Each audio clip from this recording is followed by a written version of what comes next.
دنیا میں یہ بحث ہوتی ہے کہ سب سے مبارک پانی کون سا ہے، سب سے بہترین پانی کون سا ہے، پاکیزہ پانی کون سا ہے۔ لوگ کہتے ہیں کہ حضرت اسماعیل علیہ السلام کے جو قدموں سے جاری ہوا آب زمزم وہ بہتر ہے، وہ بڑا مبارک ہے، یقیناً بڑا مبارک ہے۔ مکہ پاک جاتے ہیں، مدینہ طیبہ جاتے ہیں، بار بار پیتے ہیں، دل ٹھنڈا ہو جاتا ہے، مگر خدا کی قسم حدیبیہ والوں پر ہماری جانیں قربان، ان صحابہ کو جو پانی پینے کو ملا نا، ہم تو وہ بات سن کے ایمان تازہ کرتے ہیں۔ ہوا کیا تھا، 1500 صحابہ ہیں، عمرہ کرنے جا رہے ہیں، مدینہ پاک سے مکہ جانا ہے، راستے میں پڑاؤ ڈالا گیا، صحابہ آ کے کہتے ہیں حضور پانی نہیں ہے، تھوڑا سا پانی رہ گیا، وضو بھی کرنی ہے، جانور بھی پیاسے ہیں، ہم بھی پیاسے ہیں۔ ارے صحابہ سے کوئی تو کہتا پانی چاہیے تو کسی آس پاس کنویں پہ ڈھونڈو، پانی بھی تمہیں نبی پاک کے پاس سے لینا ہے۔ سب کا عقیدہ تھا نہیں سنتا ہی نہیں، مانگنے والا تیرا۔ نبی پاک نے فرمایا ایسا کرو جتنا پانی ہے سب جمع کرو۔ سارے صحابہ نے مل کر جمع کیا۔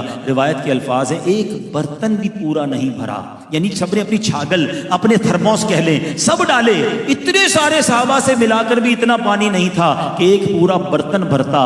اللہ کے حبیب علیہ السلام نے کیا کیا، ہم نے بڑے واقعات سنے ہیں کہ حضرت موسیٰ نے اپنا عصا مارا تھا، 12 چشمے زمین سے جاری ہوئے۔ جناب زمین سے پانی نکلنا عقل میں آتا ہے، آج بھی بورنگ کرو تو پانی نکل آتا ہے، پہاڑوں سے چشمے جاری ہوتے ہم نے بھی دیکھے، پتھروں سے آبشار ہم نے بھی دیکھے ہیں، مگر میرے آقا کی شان نرالی ہے۔ آقا نے کوئی عصا اٹھا کر زمین پر نہیں مارا، ٹھوکر کسی پہاڑ پر نہیں ماری، اللہ کے حبیب نے اپنا مبارک ہاتھ جو ہے اس پیالے میں رکھ دیا۔ صحابہ کہتے ہیں اپنی آنکھوں سے دیکھا، 5 انگلیوں سے فوارے جاری ہو گئے، ایسا پانی جاری ہوا۔ ٹرائی ٹو انڈرسٹینڈ، آج شاید 200-300 لوگوں کی دعوت ہے، عبد الاحد سے پوچھو کتنا پانی رکھا ہے، کتنی کولڈ ڈرنک رکھی ہے، ایک آدمی کے لیے 2-3 کولڈ ڈرنک اور پانی کا نظام رکھنا پڑتا ہے۔ یار 300 مہمان ہیں، 1500 صحابہ ہیں، کافی دیر کے پیاسے ہیں، وضو بھی کرنا ہے، جانوروں نے بھی پینا ہے، سوچو کتنے ٹینک پانی کی ضرورت ہوگی۔ صحابی کہتے ہیں اتنا جوش تھا، 1500 صحابہ نے پانی پیا، جانوروں نے پانی پیا،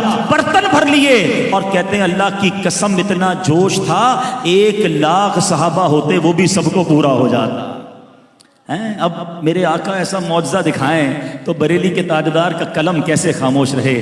آپ کیا کہتے ہیں، فرماتے ہیں انگلیاں ہیں فیض پر ٹوٹے ہیں پیاسے جھوم کر، انگلیاں ہیں فیض پر ٹوٹے ہیں پیاسے جھوم کر، ندیاں پنجاب رحمت کی ہیں جاری واہ واہ۔ حضرت قتادہ کی آنکھ کی بات کروں یا صحابہ کی ٹوٹی ہوئی پنڈلی کی بات کروں، کسی صحابی کو لکڑی پکڑاتے وہ نورانی ہو جاتی، کسی حبشی کے چہرے پر ہاتھ پھیرتے تو وہ نورانی ہو جاتا۔ ارے کس کمال کی اور کس اختیار کی بات کروں۔ ارے آج تک ہم نے سنا ہے کوئی کسی کو مال دے سکتا ہے، کوئی کسی کو کھانا دے سکتا ہے، چلو کوئی کسی کا علاج بھی کر سکتا ہے، مگر یہ کبھی نہیں سنا تھا کہ جناب کوئی کسی کو یادداشت اور حافظہ بھی دے سکتا ہے۔ حضرت ابو ہریرہ کہتے ہیں آقا کے قدموں میں ہی رہتا تھا، مگر پرابلم یہ تھا روز حدیث سنتا تھا، یاد نہیں ہوتی تھی، سبق یاد نہیں ہوتا تھا، بڑا افسوس ہوتا تھا، اتنی پیاری موتیوں جیسی باتیں سنتا ہوں مگر حافظے میں کیوں نہیں رہتی۔ صحابہ کو پتا تھا what ever problem solution in the court of رسول پاک۔ چلو آقا کی بارگاہ میں پہنچ گئے، حضور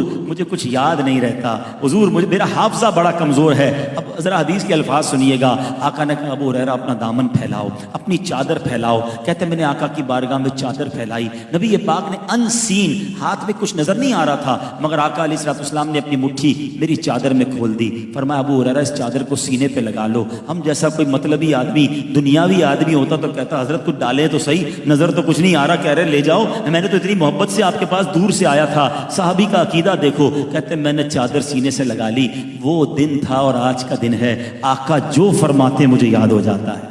اور اس کا مظہر پتہ ہے کیا ہے، علماء بیٹھے ہیں، سارے صحابہ میں جس صحابی نے سب سے زیادہ حدیث روایت کی نا وہ حضرت ابو ہریرہ رضی اللہ تعالی